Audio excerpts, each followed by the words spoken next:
Carter sisters, Ellie, 19, and Sarah, 16, were inseparable. That Sunday morning felt like any other in Springvale, Oregon. The fall air was cool, and the sky carried a pale orange hue as dawn approached. Ellie grabbed her headphones. Sarah tightened her laces. Just a trail loop. 30 minutes, Ellie called to their mum, Darlene, before shutting the front door. It wasn't the first time they jogged together. The Maple Ridge Trail was familiar, safe, routine. Darlene didn't worry until she noticed the time. 45 minutes passed, then an hour. The house stayed quiet. No footfalls on the porch, no giggles from Sarah, just a silence growing louder by the second. Darlene stood at the kitchen window, her coffee untouched, her eyes glued to the tree line. Her daughters should have been home. A dozen reasons passed through her mind. Maybe they stopped to chat. Maybe Sarah twisted her ankle. Maybe they were just slow. But deep down, a different instinct kicked in. She called both girls. No answer. She drove to the edge of the trailhead, stepping out, calling their names into the woods. No birds responded. No dogs barked. The air felt unnaturally still, and the longer she stood there, the more the quiet felt sinister. Her hands began to shake. By noon, Darlene called 911. Deputies arrived within the hour, along with a few volunteer neighbors. The sisters' friends were contacted, their school coach, even their ex-boyfriends. Everyone repeated the same thing. Ellie and Sarah were never the type to disappear. They had plans. Ellie was preparing for nursing school. Sarah was practicing for her cross-country meet next Friday. A search party was formed that afternoon. People fanned out across the trail, combing the woods for any sign. Footprints, clothing, anything. Nothing. No tire marks, no broken branches, no signs of struggle, just a path that led nowhere, like the earth had swallowed them whole. That night, floodlights pierced through the forest. Dogs sniffed along the leaves. Searchers shouted the girls' names into the dark. Darlene stayed by her porch, a blanket over her shoulders, gripping both their water bottles like they were sacred.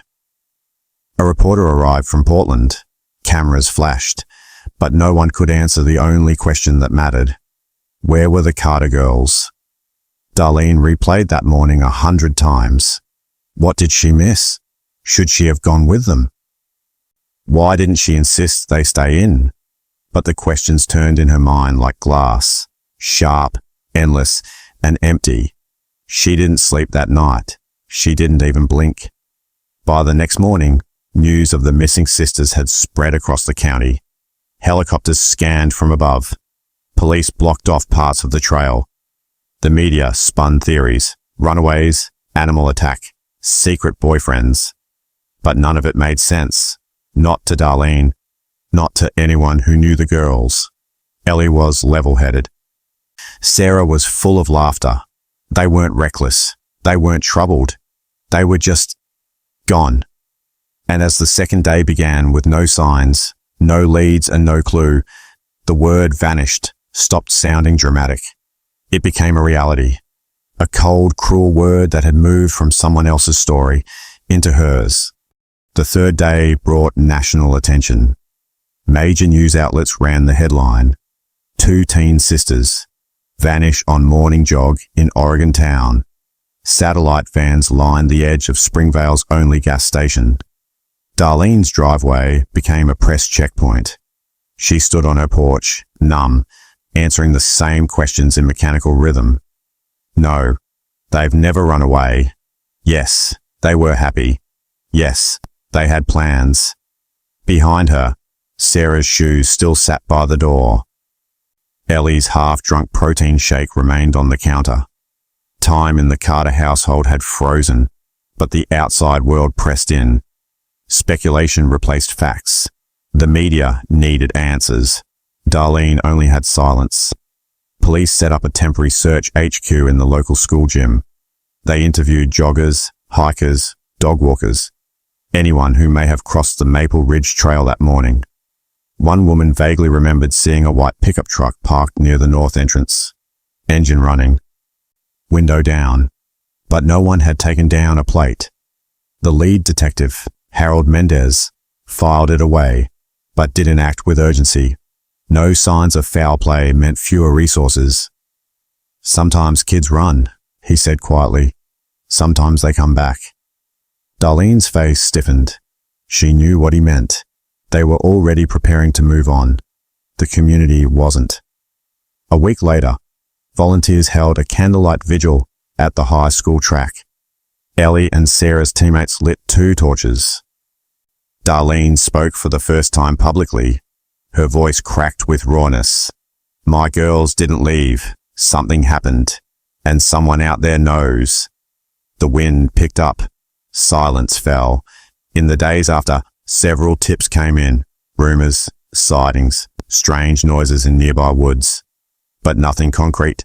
Search efforts dwindled. National crews left. The gym was emptied. The case went cold, marked, open, inactive. And just like that, the sisters' story slipped from headlines into memory. But not for Darlene. Grief hardened into ritual. Darlene visited the trail every Sunday at 7 a.m., the time her daughters left. She stood at the trailhead, sometimes with flowers, sometimes just with their bracelets in her pocket. She'd whisper their names, wait in silence, then leave. She never let the grass grow too tall in the backyard. She refused to redecorate their rooms. "When they come back," she would say to anyone who asked. Friends stopped visiting. Her own sister urged her to let go, for your health. But letting go felt like betrayal. Darlene didn't care about being right. She cared about finding them. Years passed. New families moved into Springvale. Children grew up never hearing Ellie or Sarah's names. But every so often, a reporter would call. An anniversary. A missing person special. Each time, Darlene would pull out the same manila folder. Photos, maps, letters, journal pages, and walk them through that day like it had just happened. Every word burned like fresh grief. Every year she got older, but she always believed that someone knew something, that maybe one day, one piece of the puzzle would surface. She didn't need headlines. She needed closure. And then, 15 years after they disappeared, that piece finally came. It was a rainy Tuesday morning in late September when a county maintenance crew was clearing brush near the old irrigation tunnel by Cold Creek, an area just a few miles east of the original search zone. The team was digging out tangled branches when one of them noticed something glinting beneath the mud. At first, they thought it was a soda can, but when he reached down, his glove brushed against something cold, curved and delicate. A bracelet. Worn, muddied, but intact. Etched on the inside, barely visible, were the initials SC. The worker hesitated, then called his supervisor. Within hours, the police were back. The item was turned over to the Cold Case Division.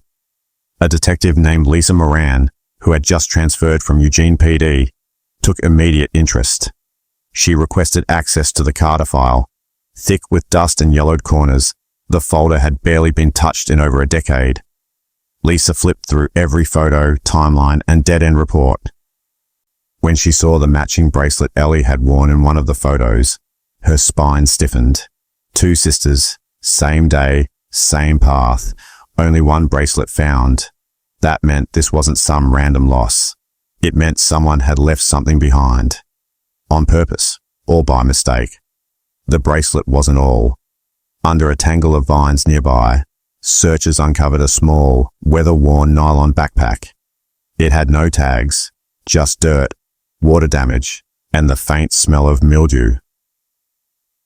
Inside were 2 items, a cracked phone with a long-dead battery, and a crumpled note, barely legible, almost erased by time. The writing was smudged, but one word was still readable. Run. Lisa bagged everything. DNA tests were ordered. The phone was sent for recovery. The press hadn't been alerted yet. Lisa didn't want noise. She wanted answers, and unlike her predecessors, she wasn't about to assume this case would lead nowhere. While evidence was being processed, Lisa made her way to Darlene Carter's house. It had been years since a detective knocked on her door. Darlene answered slowly, cautious. When Lisa held out the bracelet, wrapped in a clean plastic sleeve, Darlene's breath caught. Her knees gave way slightly, and she gripped the doorframe. "That's Sarah's," she whispered. "Her left wrist. She never took it off." Lisa didn't say much more. Not yet. She wanted to be sure before reigniting Darlene's hope. But she saw it. In her eyes. In her trembling hands. After 15 years of silence, this small object had spoken louder than words. News spread quickly across Springvale. Item found, maybe linked to missing Carter sisters. Journalists returned. Neighbors whispered. Old wounds reopened. But something was different this time. There was momentum. Lisa reopened the case formally, with full departmental resources. She tracked the original tip about the white pickup truck, digging up the old reports. The woman who had seen the vehicle still lived nearby. Lisa visited her the next day. The woman remembered the truck. She also remembered something she never told police. A man sitting inside watching the trail. Not on his phone, not reading, just watching. That detail changed everything. The woman's name was Marlene Sykes, a retired nurse who lived alone near the northern entrance to Maple Ridge Trail. She remembered that day clearly, not because she knew the girls, but because of the man in the white pickup. "He just sat there," she told Lisa, her fingers nervously turning the teacup. Didn't look at a map, didn't drink coffee, just stared straight at the woods. Marlene said it was odd enough for her to jot down part of the license plate at the time, something she had forgotten in the chaos that followed. Lisa's eyes lit up. A partial plate, after 15 years. It wasn't everything, but it was a start. Back at headquarters, Lisa entered the fragment of the plate into DMV archives and cross-referenced it with make, model, and region. After hours of filtering, one name stuck out. Leonard Briggs, a former construction contractor who had lived 20 miles from Springvale in 2008. He had no criminal record, but a restraining order filed by a teenage girl that same year raised alarms. Lisa flagged the file. Leonard had moved 3 times since then, now living alone in a trailer near Wallowa Lake. It wasn't proof, but it was the first real suspect in 15 years. Lisa requested a background check and quietly planned a visit. Meanwhile, Darlene was spiraling between hope and fear. She'd seen cases like this on TV, families reunited or devastated all over again. Every phone call jolted her heart. When Lisa shared that a man had been watching the trail the morning her daughters vanished, Darlene said nothing for a long time. Then quietly, she walked to the hallway closet, pulled down a dusty shoebox, and opened it. Inside were items the girls left behind. A receipt from a coffee shop, a friendship bracelet, Sarah's last drawing, and a Polaroid of them running the trail, taken just a week before they vanished. "He's in the background," she whispered. Lisa looked. There, blurry but present, was a white pickup parked far behind the trees. The photo was grainy, but it was enough to request a warrant. Lisa coordinated with state police. They would visit Leonard Briggs's trailer unannounced. Early Saturday morning, they approached the lot. It was run down, surrounded by rusted tools, tarps, and a pile of old tires. Leonard answered the door shirtless, confused but calm. Lisa asked about his time in Springvale. He claimed he'd never been there, but his face shifted slightly when she showed him the bracelet photo. "I've never seen that," he said quickly. Too quickly. Inside, officers noticed something half buried near the fire pit. Metal, curved and scorched. Lisa stepped closer. It was a phone casing. Charred, but not entirely melted. The brand matched the one found in the recovered backpack. Leonard insisted it was junk he found, But Lisa's instincts flared. "Did you ever see these girls?" she asked again, pointing to the Polaroid. He didn't respond, just stared. Officers took samples, collected items from the yard, and secured the property. No arrest yet, just a deepening web of suspicion. That night, Lisa reviewed every statement, every object, every timeline. The pattern was forming, the lies were slipping, and buried beneath 15 years of silence, the truth had just begun to rise. The forensic report came back faster than expected. DNA traces lifted from the recovered bracelet, and the scorched phone casing matched samples collected from the Carter sisters' belongings back in 2008. It was official. The items found near Cold Creek belonged to Ellie and Sarah. Lisa sat alone at her desk, staring at the file. Her heart didn't race. It slowed. The case was no longer cold. It was breathing again. But the DNA also revealed something more. Partial male DNA on the inside clasp of the bracelet.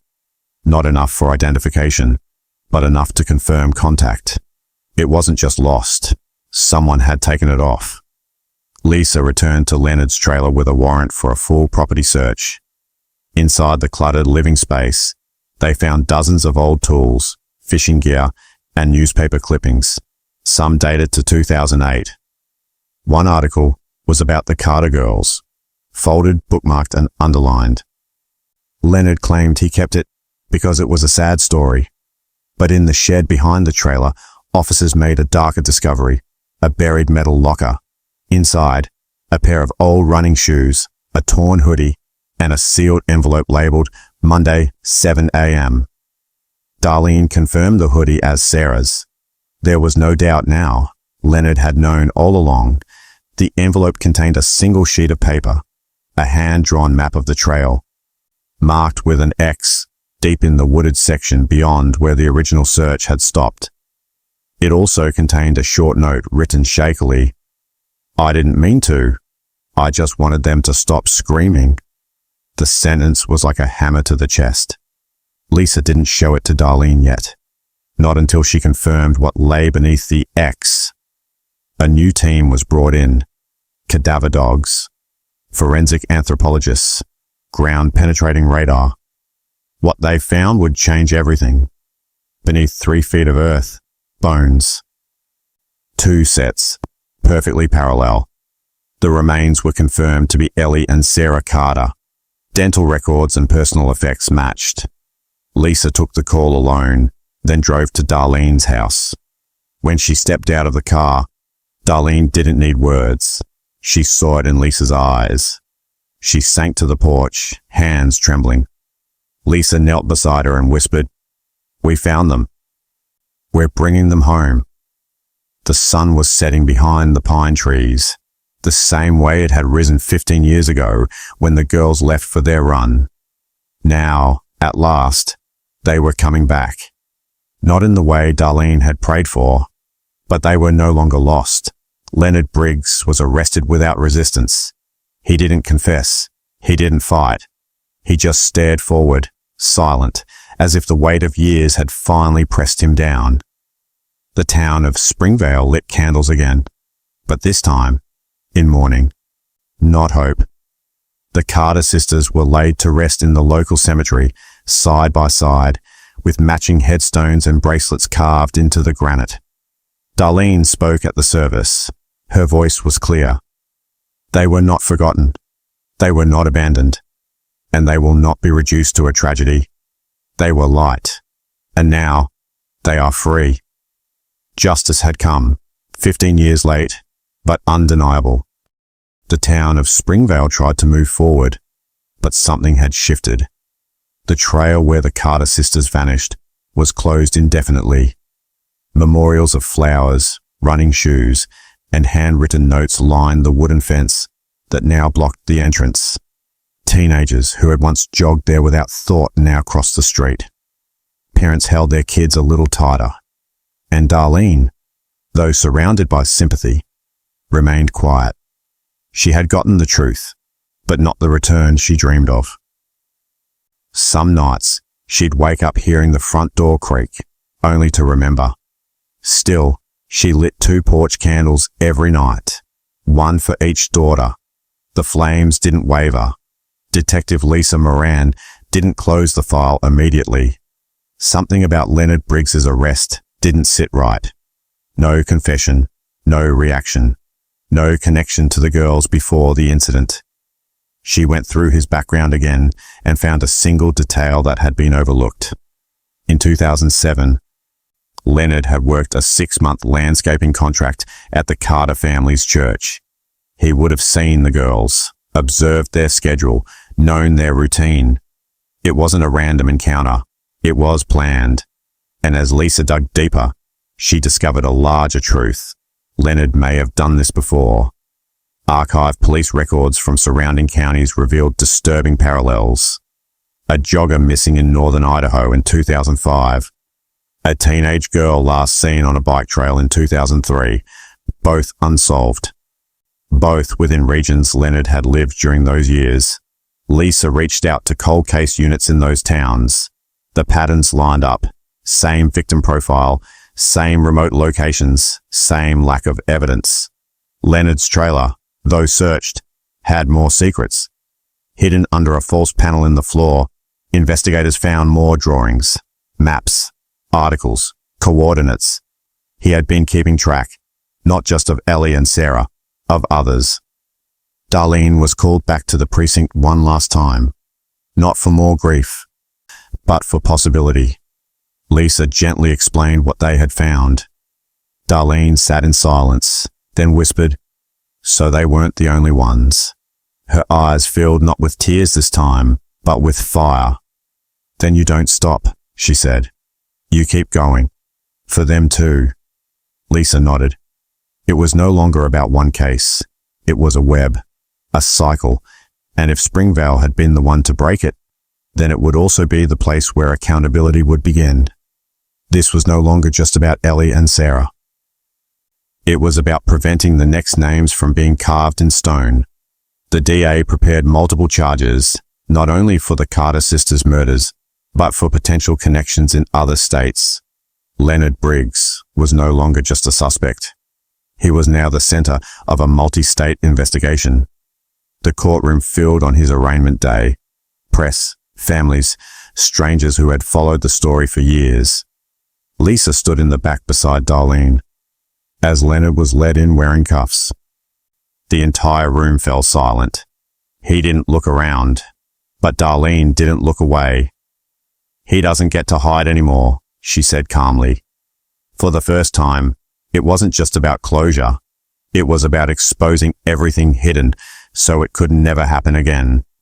As the pre-trial hearings began, Lisa worked around the clock. She traveled to Idaho, Montana, and Northern California, connecting with cold case units long forgotten by the system. Each location held the same echoes. Young women gone without a trace. Families still waiting for answers. Files marked inactive. She sat with mothers, fathers, siblings, each one holding on to faded photographs and fragile hope. They all asked the same question. Why wasn't this connected before? Lisa didn't have an answer, but she had something else. Evidence. DNA comparisons were ordered. Witness sketches from years earlier were revisited.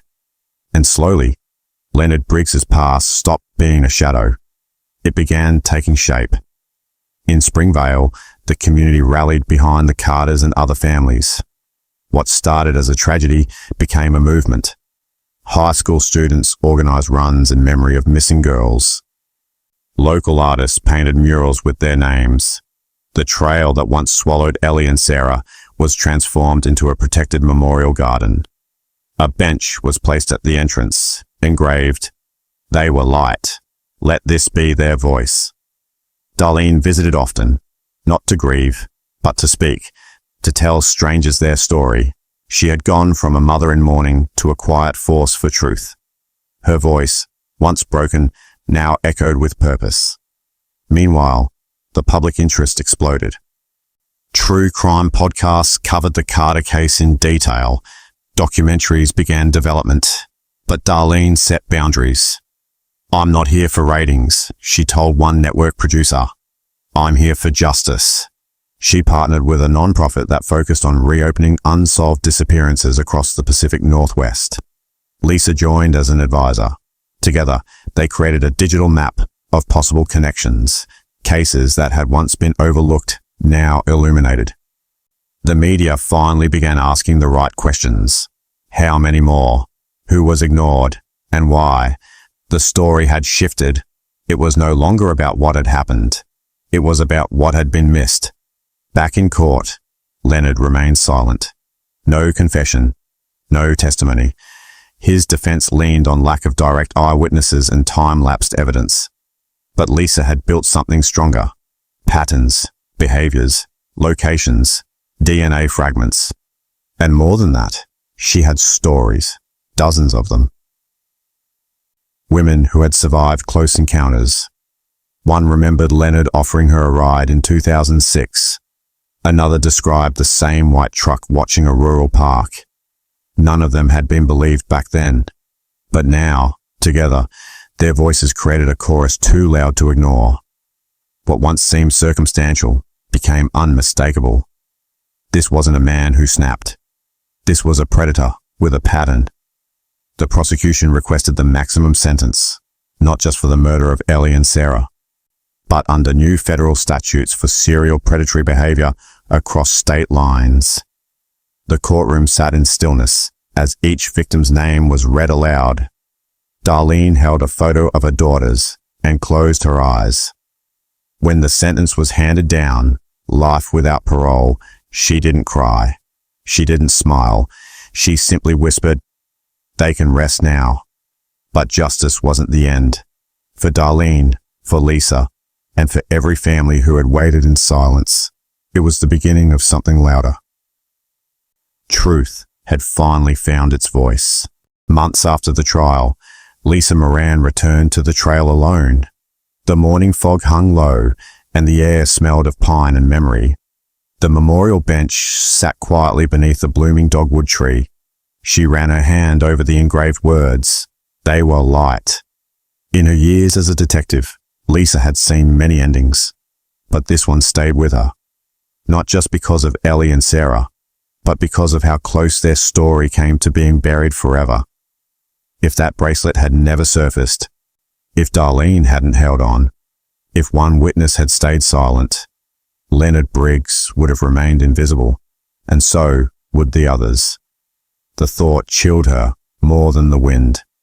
Darlene now worked as a consultant for the nonprofit they'd helped create, the Light Project. Its mission was simple. No cold case should be ignored. She traveled to schools, town halls, and police departments, speaking not from grief, but from experience. She taught how to recognize patterns, how to listen when girls say they feel watched, how to take silence seriously. Survivors reached out, families too, and as word spread, new cases were reopened. One girl in Idaho was found alive. Another in Montana had her case finally assigned after 12 years. The Carter story had become more than closure. It had become ignition. Lisa joined a task force of independent investigators and victim advocates. No longer bound by one department's limits, she poured herself into pattern mapping, connecting fragmented reports across county lines. The map on her wall stretched across 4 states, color-coded pins, thread connections, photo clippings. Each dot was a girl, each thread a link someone had missed. She called it the web. But unlike before, she wasn't alone. Former detectives volunteered their time. Digital sleuths followed leads. It wasn't just justice anymore. It was reparation. For years of silence. For every family who'd waited in vain. Now, the system had eyes again.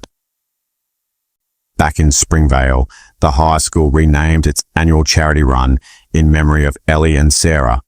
The Carter Sisters 5K for the missing drew hundreds each year. Students, parents, even runners from out of town. The path no longer carried fear. It carried legacy. Darlene stood at the starting line each time, handing out ribbons. watching children run with safety she once took for granted. One year, a girl stopped mid-race and hugged her without saying a word. Darlene held her for a long time. Some stories don't need retelling. Sometimes the silence says it all. But not every moment was easy. Some days, Darlene still waited for the front door to open, still heard Sarah's laughter echo faintly in the kitchen. Trauma, she learned, doesn't vanish. It reshapes. And healing isn't forgetting. It's carrying the weight with steadier hands.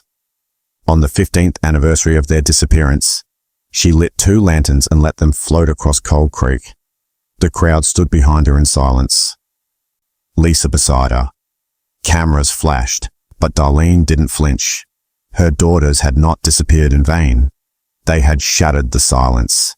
And that was something the world would never bury again.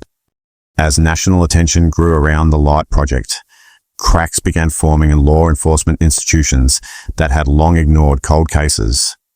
The Carter investigation became a case study in failure and redemption. A Senate hearing was held on federal oversight of missing persons protocols. Darlene was asked to testify. Sitting under fluorescent lights in front of senators and cameras, she shared her story in calm, deliberate words. My daughters didn't vanish because they were careless. They vanished because someone was watching.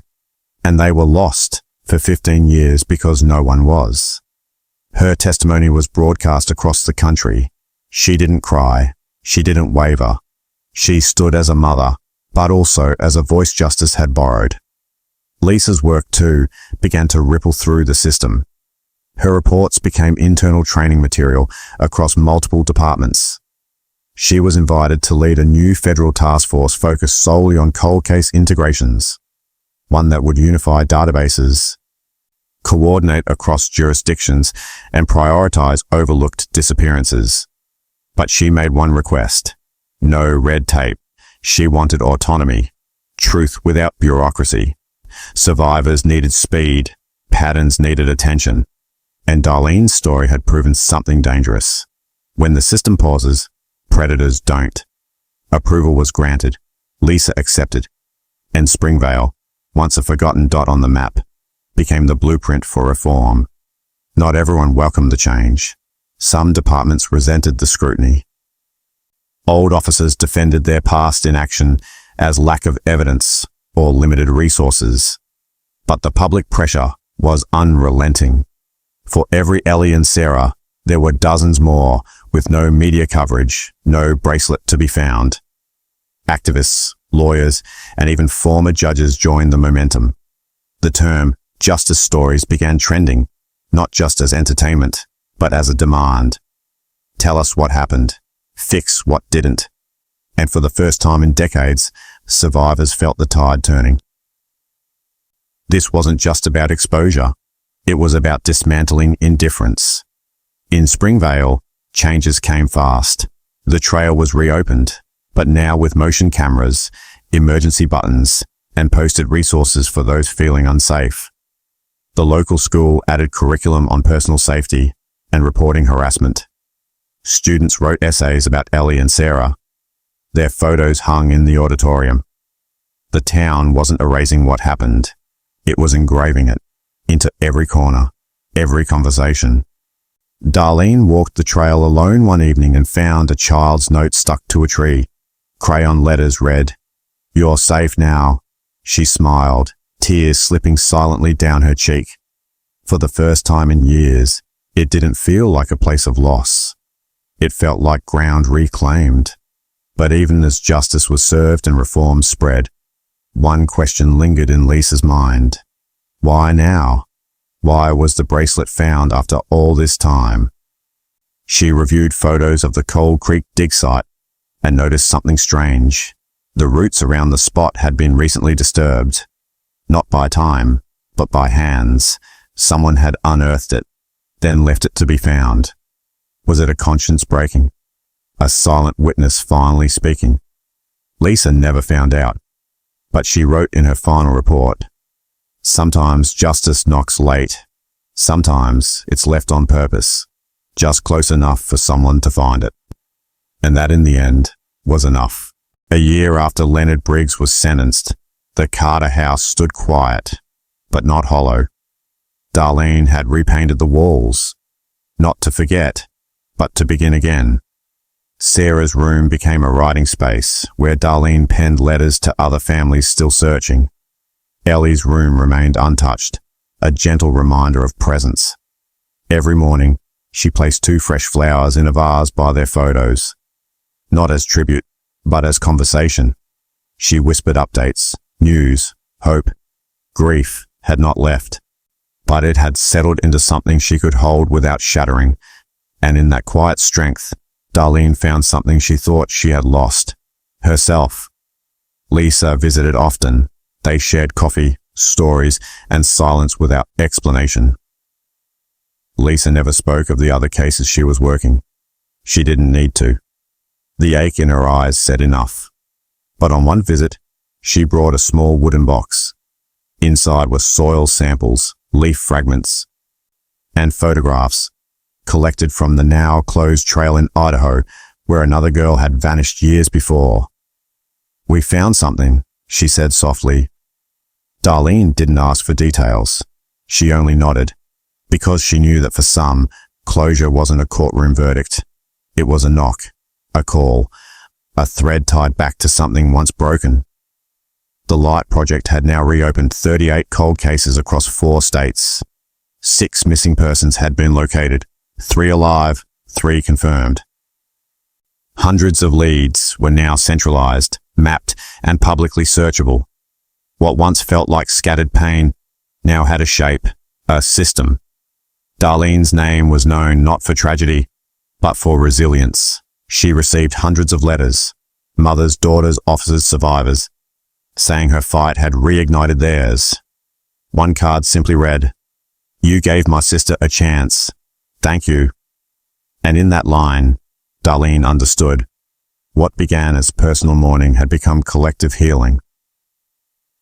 On the 2-year anniversary of the discovery, the town of Springvale unveiled a new bronze sculpture in front of City Hall. 2 silhouettes of girls mid-run, frozen in motion, surrounded by wildflowers. At the base, a plaque. Ellie and Sarah Carter, their light led others home. The crowd stood still. No speeches, just wind through the trees and the sound of a trail behind them. Once feared, now walked again. Darlene placed her hand on the metal and whispered, "You kept running. I'm proud of you."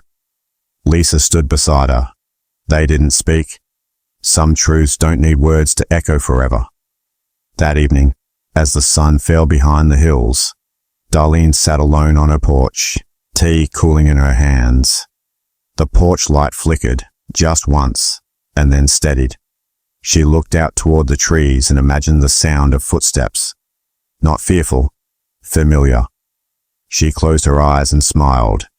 The world hadn't fixed itself, but it had listened. It had moved, and justice, though slow and scarred, had finally come. Her daughters had vanished, but they had not been erased. They had changed everything. And now, in a quiet town that finally remembered how to listen, the light stayed on.